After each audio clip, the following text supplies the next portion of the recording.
Hoje, então, eu descobri ontem à noite, só para dar um resumo, que a demonstração do Teorema de Picard, a ideia principal dela é exatamente igual à ideia da demonstração do TFA via Liouville.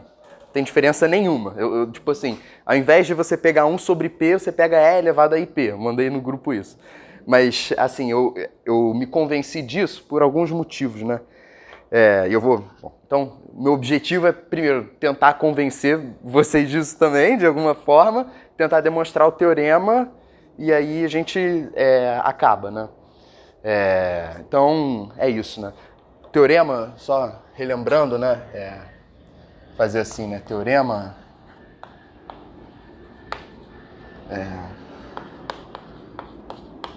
de Picard. Aí o Alfors faz o seguinte, né? Ele diz que um valor, né, A em C é uma lacuna da função, né? Se a f for diferente de A, né? Quer dizer, uma lacuna é um valor que a f não assume. Só isso, né? Então, isso permite, né, com que a gente enuncie o teorema do Picard dessa forma aqui, né? Se f é inteira e tem pelo menos duas lacunas,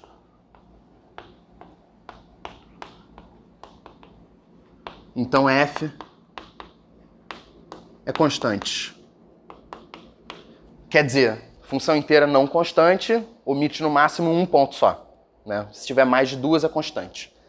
Então,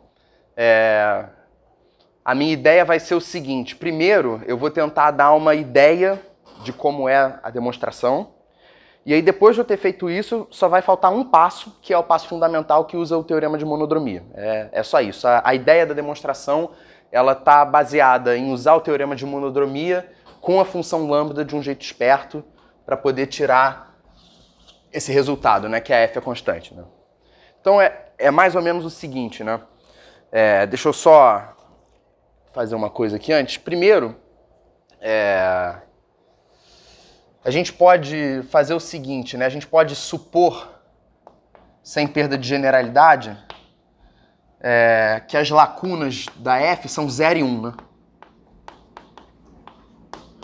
De f são a igual a 0 e b igual a 1, digamos assim, né? Claro, né? De fato, bom, se não for, né? Você faz φ de z igual a f de z menos a sobre b menos a. Se a φ for constante, a f também é, né? E a φ tem lacunas 0 e 1, né? Quer dizer, se ela valer a, aqui vai dar 0, e se ela valer b, vai valer 1, né? Então, as lacunas desse troço aqui são 0 e 1, né? Ou seja, por meio de uma coisa linear aqui, eu consigo transformar A em 0 e B em 1. Então a gente vai supor que são 0 e 1. São as lacunas, tá? Isso aqui é um detalhe só. Aí importante agora a gente recordar algumas propriedades da lambda, né? Que era aquela função modular, né? Então, a função modular W igual a lambda de tal, satisfaz o que a gente conhecia dela, né? Então, em primeiro lugar, ela era analítica no semiplano superior, né? Então, lambda está bem definida e é analítica no semiplano superior, né? A parte imaginária de tal aqui maior que 0. Tá? B, né? A imagem desse troço aqui, a imagem da lambda, né? Digamos, né? Essencialmente é a esfera toda, né? Menos 0, 1, infinito, né? Quer dizer, a lambda nunca é 0 e nunca é 1. A gente lembrava disso, né? Porque aquelas raízes E1, E2 eram distintas e tal, né? E1, E2 e E3 eram distintas. Então, Isso aqui é... Eu vou colocar assim, é C infinito, menos 0, 1, infinito. Tá? Terceira coisa, que era o teorema 7, que eu mostrei, né? Que dizia que a lambda era uma bijeção conforme de uma região do plano no semiplano superior, né? Então, a gente pode escrever isso assim, né? Que a inversa, fazer assim, a inversa de lambda, né? A inversa tal igual a, vou chamar de L de W, é localmente holomorfa, né? É localmente holomorfa se, se o W for diferente de um desses 3 pontos aqui. Né? Certo? Essa inversa daqui, da lambda, essa L, né? Ela tem infinitos ramos, né? Esses ramos estão conectados entre si pelo grupo modular, né? Basicamente é o que a gente tinha feito, né? Que a lambda é invariante sobre um subgrupo do grupo modular. Então, a gente consegue, digamos, falando assim por alto, né? Conectar os ramos da L por meio, enfim, do grupo modular, né? Mas o que importa aqui, essencialmente, é que a L é multivaluada. Colocar assim. Tá? Colocar assim, L é multivaluada.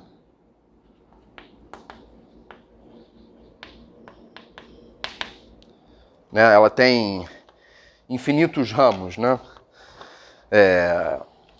E aí, bom, a inspiração do Picard, né, mais ou menos, né, imagino que seja exponencial, né? Porque se você pega W igual a E elevado a Z, isso aqui é analítico em todo plano, a imagem, ela é a esfera menos o zero, né, e o infinito, e a inversa é localmente holomorfa também para qualquer W diferente de zero a infinito. Né? A inversa desse troço aqui é exponencial, né? Log Z é localmente holomorfa para W diferente de zero a infinito. Tá?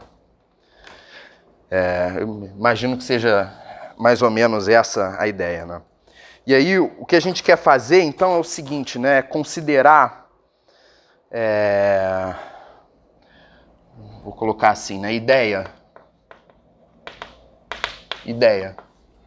considerar a composta, né? Considerar a função, digamos, φ de z igual a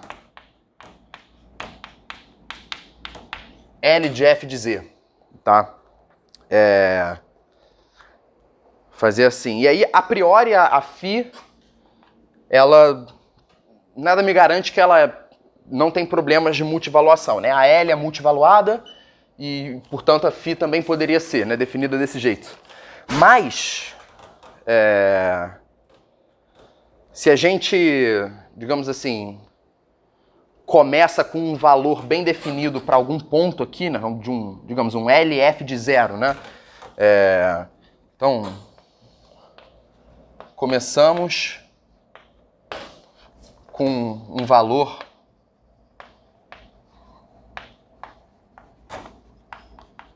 bem definido para L de f de zero. E aí, deixa eu apagar o enunciado do teorema aqui rapidinho. Depois eu volto nele. Mas aí, o que vai acontecer é o seguinte, né? O que eu vou mostrar, o que eu pretendo mostrar, é que essa φ aqui, eu consigo continuar ela analiticamente sobre todos os arcos, ligando quaisquer 2 pontos, né? Essencialmente é isso, tá? Então eu quero mostrar que isso é possível, né? Vou dizer assim, vou mostrar que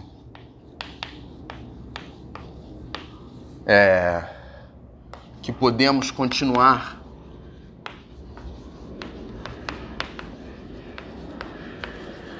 φ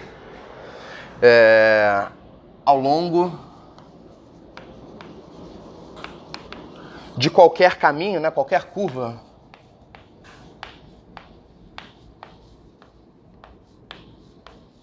gama, escrever assim mesmo, até qualquer ponto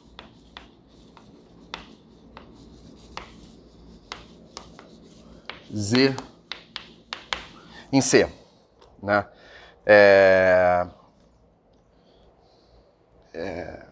Beleza, nesse caso, né?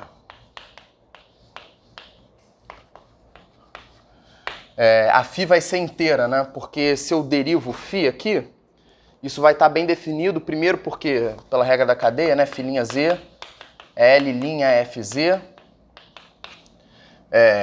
F'Z, né? Como a f aqui, né, é diferente de 0, 1, infinito, como a f é diferente disso, né? E como a f é inteira também, né? Então, bom, f inteira significa que esse termo aqui está bem definido, né? E f diferente de 0, 1, infinito, né? Significa que esse termo daqui está bem definido também, tá? Beleza, deixa eu só deixar claro o seguinte, quando eu coloco um valor bem definido de LF de 0, a ideia é que a gente está trabalhando com como se fosse um ramo bem determinado, tá? E aí o que vai acontecer, né? Se isso daqui for verdade, se eu conseguir continuar a φ analiticamente até qualquer ponto do plano, né? O que vai acontecer pelo teorema de monodromia, né? Como o C é simplesmente conexo, vai acontecer que a minha φ vai ser univaluada, né? Ela vai ser univaluada em C, mesmo que a L seja multivaluada, tá? Então, primeiro, deixa eu só... Esqueci de dizer aqui, φ é inteira. Tá. Isso aqui implica que φ é inteira. Vou colocar assim, como C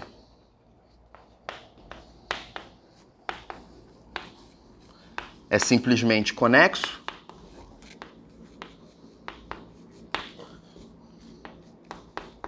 o teorema de monodromia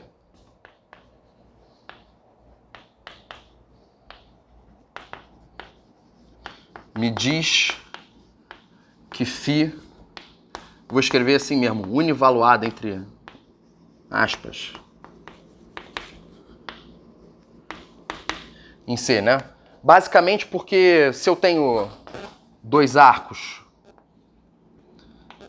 e se eu consigo continuar a minha φ analiticamente ao longo de quaisquer dois arcos, então isso significa que nesse valor aqui terminal vão coincidir. Se eu consigo fazer isso para qualquer ponto, então em qualquer ponto eles vão coincidir, então a φ é univaluada. Tá bem definido, digamos assim, né? Beleza. Então, isso a gente tem. Então, digamos, a φ é inteira, né? Na realidade, isso aqui está bem definido e como ela é univaluada, ela é inteira, né? Não faz sentido eu falar que a φ é inteira se eu não, enfim, se ela for multivaluada, né? Digamos assim. Posso até tirar isso daqui para não confundir, né? Senão a gente pode pensar outra coisa. Logo, φ é inteira, né? Então, é o seguinte, né? Se a φ for inteira, então a função, se eu defino uma psi de z que é e elevado a i φ de z, tá? Isso daqui é inteiro também, tá?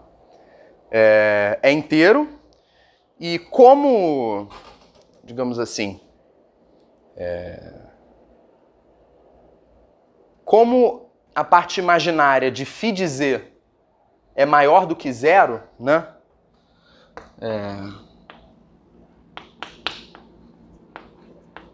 Φ de z é maior que zero. O que vai acontecer? Esse troço daqui é, claro, né? Cosseno φz mais i seno φz. E aí, como a parte imaginária de φ de z é maior que zero, esse troço aqui é limitado, né? Tá no disco unitário, tá? O módulo disso aqui é menor que 1. Tá certo?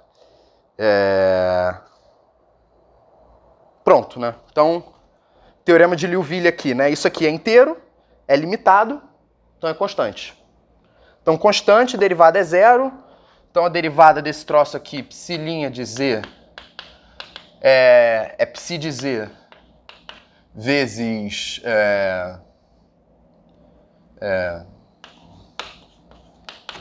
φ' de z, e isso é 0.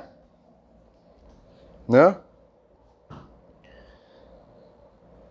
Então, significa que a φ' é 0, então a φ é constante.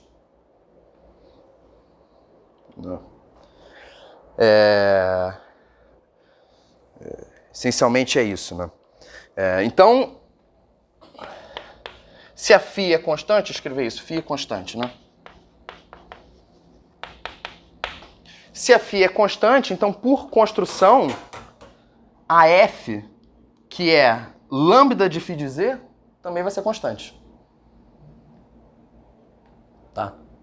Então, é assim mesmo, é artificial. Inclusive, eu vou fazer o seguinte, eu consigo resumir essa demonstração aqui que eu falei em uma linha, tá? Uma linha, que é o seguinte.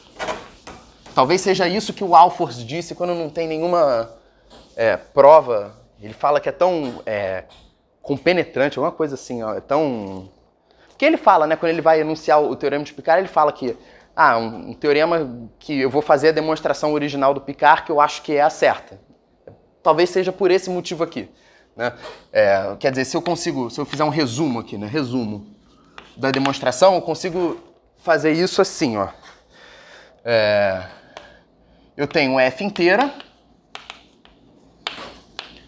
f diferente de 0, 1, infinito. Vou colocar assim, diferente de 0, 1, né? Diferente de infinito vai ser, né? Tá definido em C. Não quero que seja infinito aqui, né? Então, f inteira e f diferente de 0, 1, isso aqui vai me implicar que E elevado a IL de Z é inteira limitada.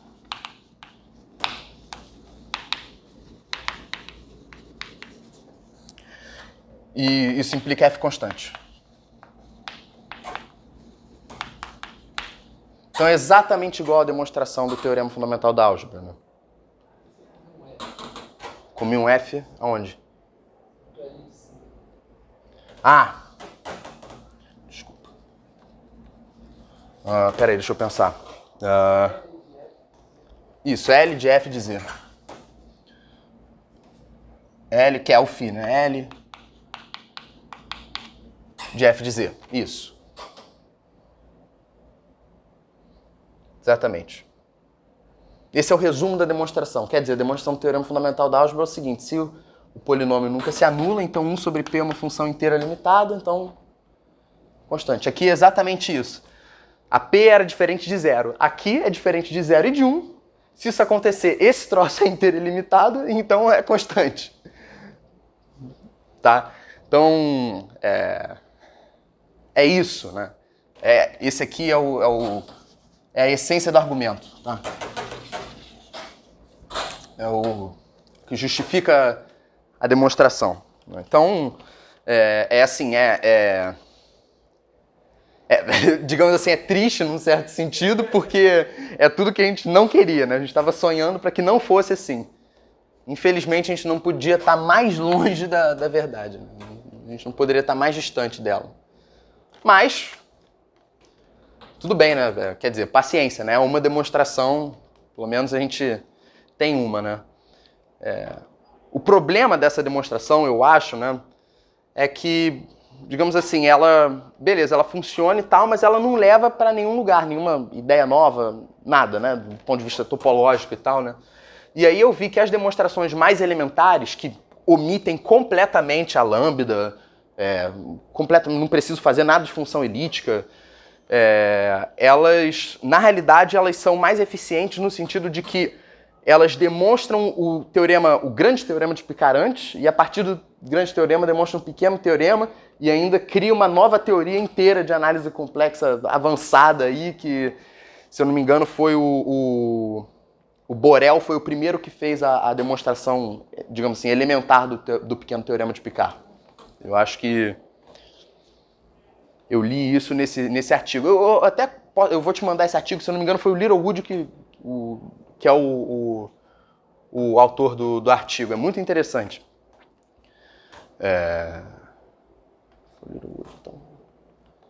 Não sei porque ele colocou citação a um livro chamado, como é que é? A Mathematician's Miscellany, alguma coisa assim, mas enfim. Tem um livro desse? Tem, acho que É. eu me lembro da citação. Ele tem um livro de desigualdade, Hard, livro do Poli, e depois, acho que ele explica, ele comenta, cada um deles escreveu um livro aí, tem o livro do Hard, que é a Mathematician's Approach, o Poli, acho que é o How to Solve, e o livro dele deve ser... Mathematician's Miscellany. Pô, eu ouvi que o Hard tem um livro de desigualdades, né? Pois é o Hard Littlewood Poli. Hard Littlewood Poli. Eu acho que é. Não sei se ele tem um família, ele talvez é famoso. Uhum. Pô.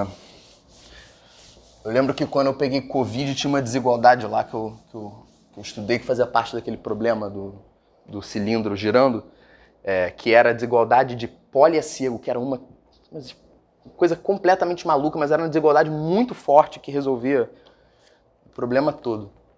Mas, peraí, então, deixa eu voltar aqui. Então a gente tem isso, esse aqui é o resumo da demonstração, né? Então o que falta fazer, né, que é o passo... É o que falta mesmo, né, para acabar, é fazer, digamos, vou colocar como um lema, né? Então é dizer que é possível continuar phi analiticamente, né? É possível continuar phi analiticamente. Deixa eu só fazer mais uma ressalva. A demonstração do Alfors, ela não passa por uma phi. Primeiro, ele chama phi de H, né? E aí, na realidade, o esforço dele, ele usa aquela linguagem das funções analíticas globais, né? Então, ele quer definir uma função analítica global H, cujos elementos H ômega satisfazem a parte imaginária, né? Maior que zero e digamos, e H de Z igual a... Não, digamos, F de Z igual a lambda de H de Z, né?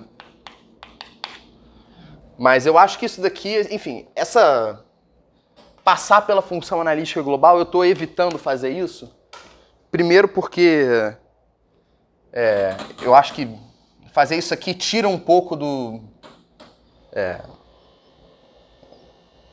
escurece um pouco do ponto principal, né, da demonstração, que eu queria deixar claro, né?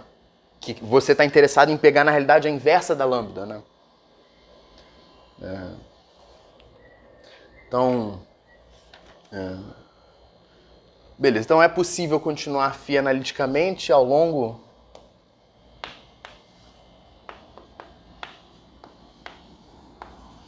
de qualquer curva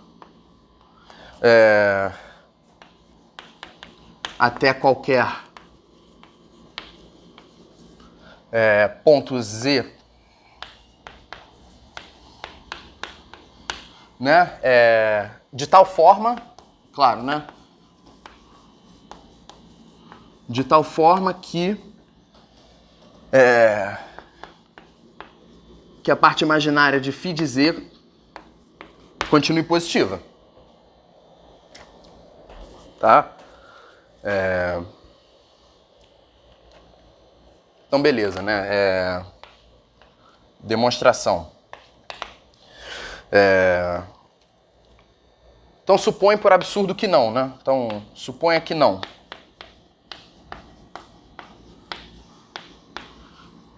né? Então,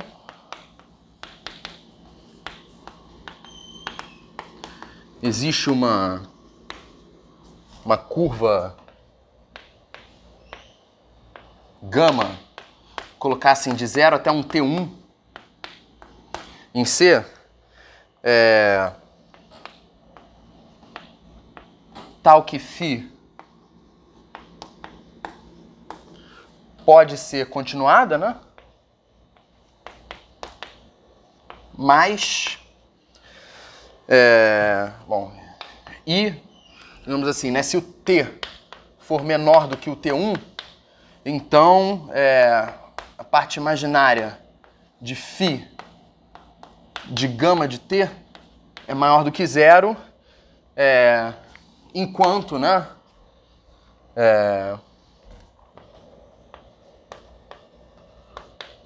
Enquanto duas possibilidades aqui, né? Então, ou φ não pode ser continuada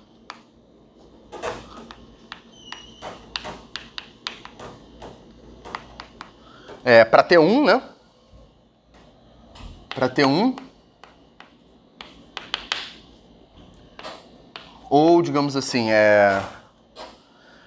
a parte imaginária de φ de gama de T, isso aqui vai para 0 quando T tende a T1, né?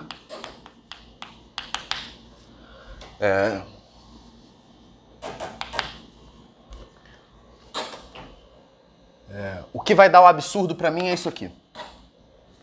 Tá? Isso daqui é impossível de acontecer. Eu vou mostrar agora que é possível, dentro dessas condições, que é possível continuar a φ para T1. E se eu mostrar isso, por absurdo, é possível... Bom, enfim, tá demonstrado, né? Então pronto, né? Então, a gente pode fazer o seguinte, né? Deixa eu só lembrar uma coisa, aquele teorema 7...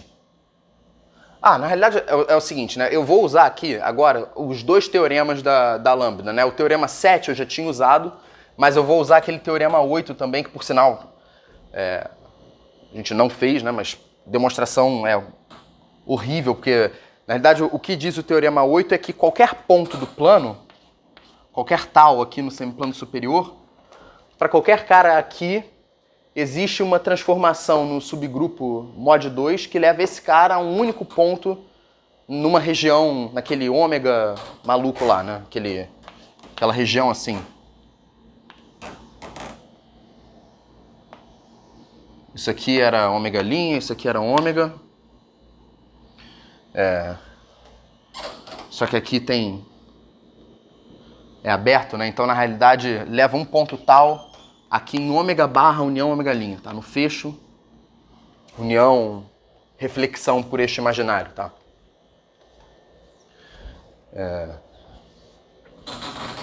Eu vou usar esses teoremas agora. Mas é o seguinte, como a lambda é uma abjeção, né? É uma abjeção conforme, eu consigo, né? Digamos, eu consigo tal 1, bom, no semiplano superior, né? Então,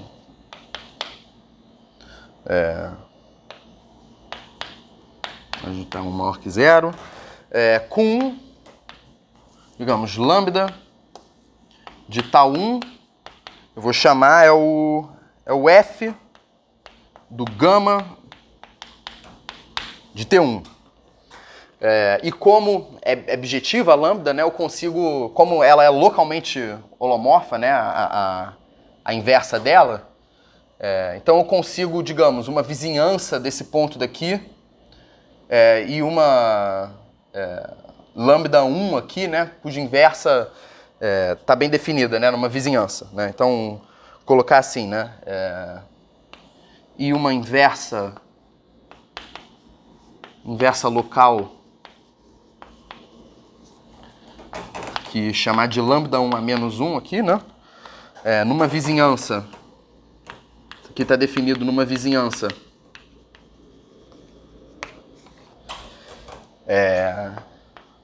delta 1 do F gama T1, né? Tal que, se eu aplico a imagem, se eu aplico esse troço daqui nesse ponto, vai me dar o tal 1, né? Então, tal que lambda 1 menos 1. Então, eu aplico lambda 1 menos 1 em F de gama T1, isso vai me dar tal 1, né? Então, de F de gama T1 é igual a tal 1.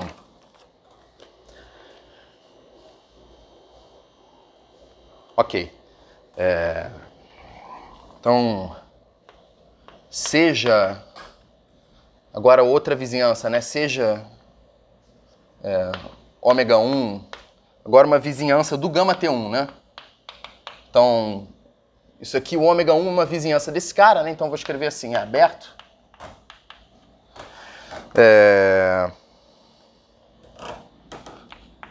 Tal que, meio que por continuidade, né?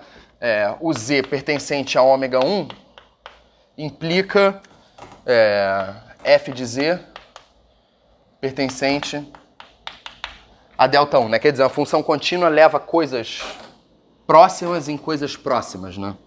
Essencialmente é isso aqui. Beleza.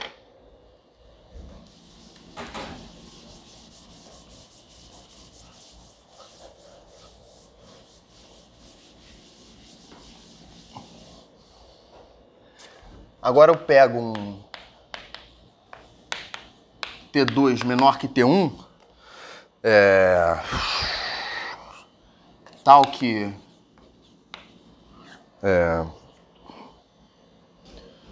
T pertencente a T2, T1 implica gama de T em ômega 1, né? Quer dizer, eu consigo um cara pertinho, mais ou menos assim, né? Eu consigo um cara menor do que o T1, né? Que é esse T2, de forma que se eu tenho um cara nesse intervalo daqui, então o gama está nessa vizinhança do F gama T1, do gama T1, né? No ômega 1. Né? Beleza. Então, agora o que falta é o seguinte, né? Se eu olho para... Como se eu quisesse resolver, né? Lambda de tal igual a F gama T2. Né? Se eu olho para isso aqui, quer dizer, eu tenho dois valores de tal que obedecem isso aqui, né? Que são, digamos, essa equação aqui é satisfeita para tal igual a φ de gama T2 e para tal, claro, né? Pega a inversa aqui dos dois lados, né? Pega a gama 1 menos 1, né? Então, gama 1 menos 1, melhor, lambda 1 menos 1 de F gama T2. F gama, isso. Isso. Beleza. Então tem esses dois valores aqui para tal.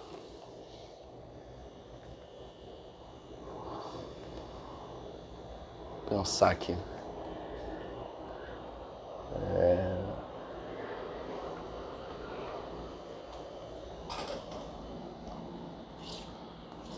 Pensar aqui.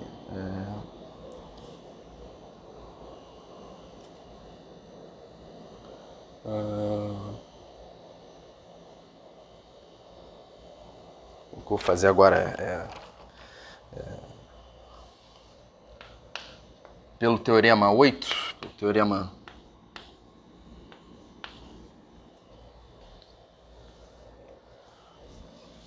Vou apagar isso aqui.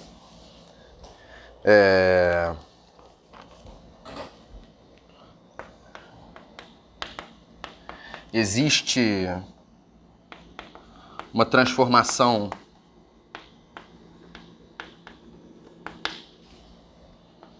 S no subgrupo de congruência, quer dizer, o tal está fixo, né? Aquele teorema que eu falei aqui. Dado um tal, existe uma transformação no subgrupo de congruência mod 2 que leva o tal exatamente um ponto naquela região, né? Então, existe uma transformação S, digamos assim, no subgrupo congruência mod 2, né? Então, escrever assim, no subgrupo mod 2, tal que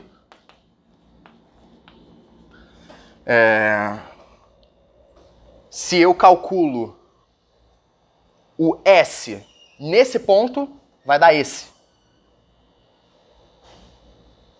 É isso. Então, fazer assim, S de lambda 1 a menos 1 de F gama T2, F gama T2, isso aqui é igual a φ de gama T2.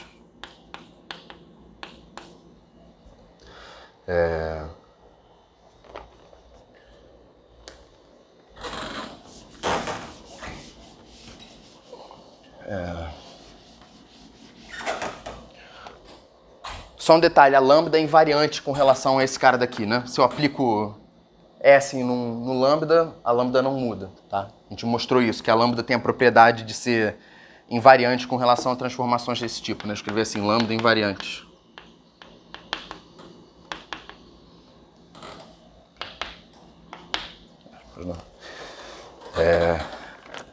Então agora você faz o seguinte, definamos φ1, ômega 1, esse elemento funcional aqui, como sendo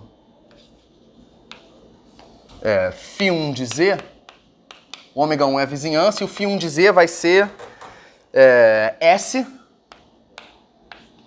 de lambda 1 a menos 1 de f de z para z em ômega 1.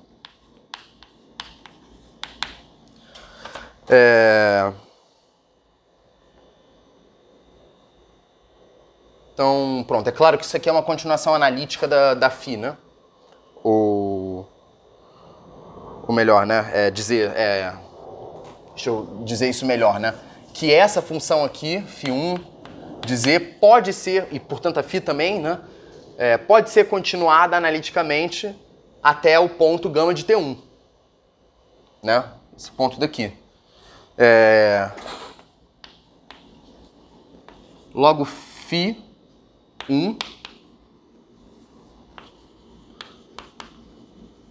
portanto φ também,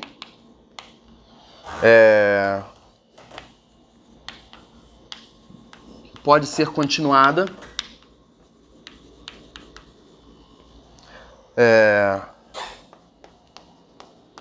para gama de T1. Ou seja, eu consegui, como eu tinha dito, né, eu consegui continuar a φ para o ponto T1, né, digamos, para o gama de T1, né, que a gente pode, não, o Z1, né, e satisfaz, isso aqui satisfaz, cacete, tá isso aqui, e satisfaz,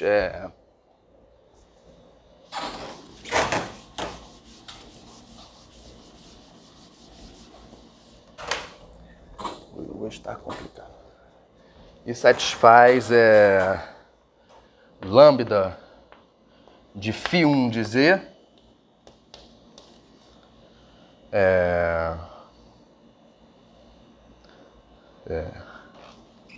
igual a f de z, né? E a parte imaginária desse cara daqui positiva.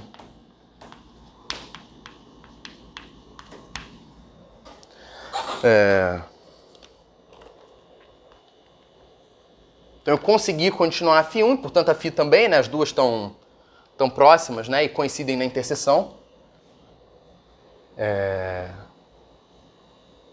Isso. Então eu consegui continuar a φ1 e, portanto, a φ para o ponto T1, que eu queria, né? Então, pronto, né? Segue que é possível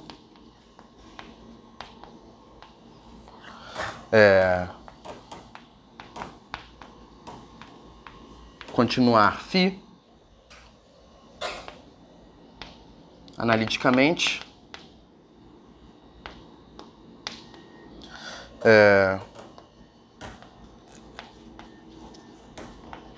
ao longo de todas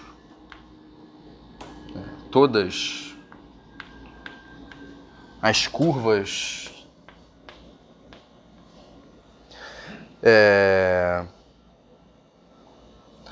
até qualquer extremo, né? Até qualquer ramo terminal, né? Até qualquer ponto Z, de tal forma que a parte imaginária da φ fica positiva, né? De tal forma que a parte imaginária de φ de Z fica positiva.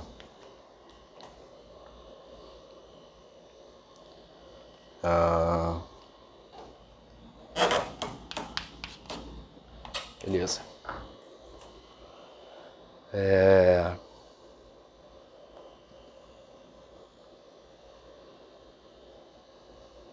Deixa eu falar o seguinte.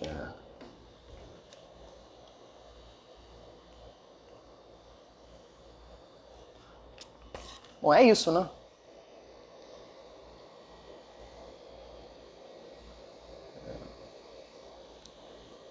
Só.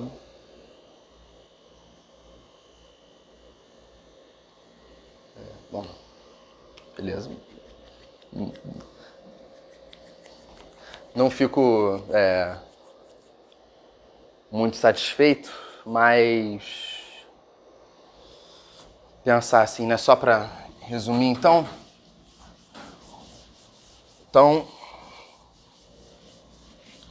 de novo, só recapitulando a demonstração que eu falei agora há pouco, só para não terminar desse jeito, né? Então, logo, o lema está ok. Então, φ está bem definida, né? Univaluada, vamos dizer assim, está bem definida. É inteira porque a derivada tá bem definida também, né? Então, φ inteira é elevado a φ é limitada. Então, por Liouville, é elevado a φ é igual a constante. Então,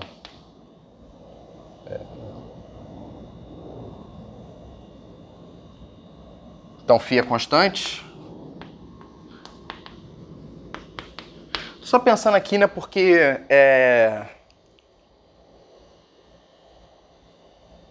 quer dizer, para eu poder mostrar que isso aqui implica nisso, eu tenho que derivar esse troço daqui, né? Porque se eu tenho E elevado a I x igual a C,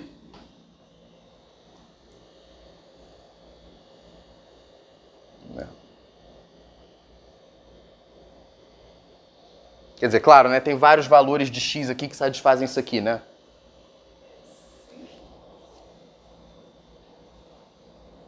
Mas eles têm que estar. Tem que estar, é periódica, né? Tem que estar em linhas.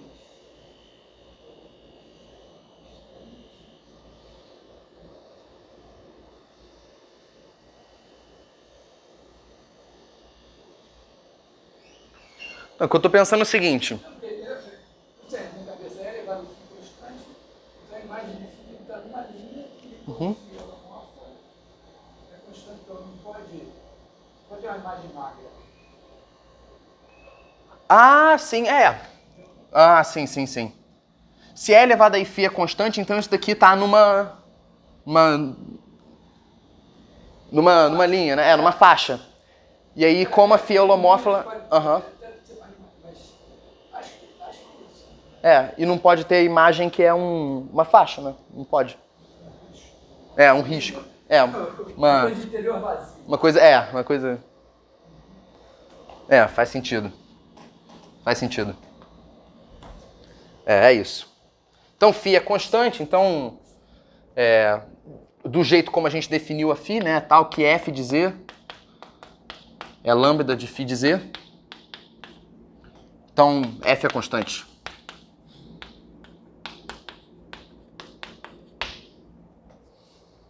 Tá. Então,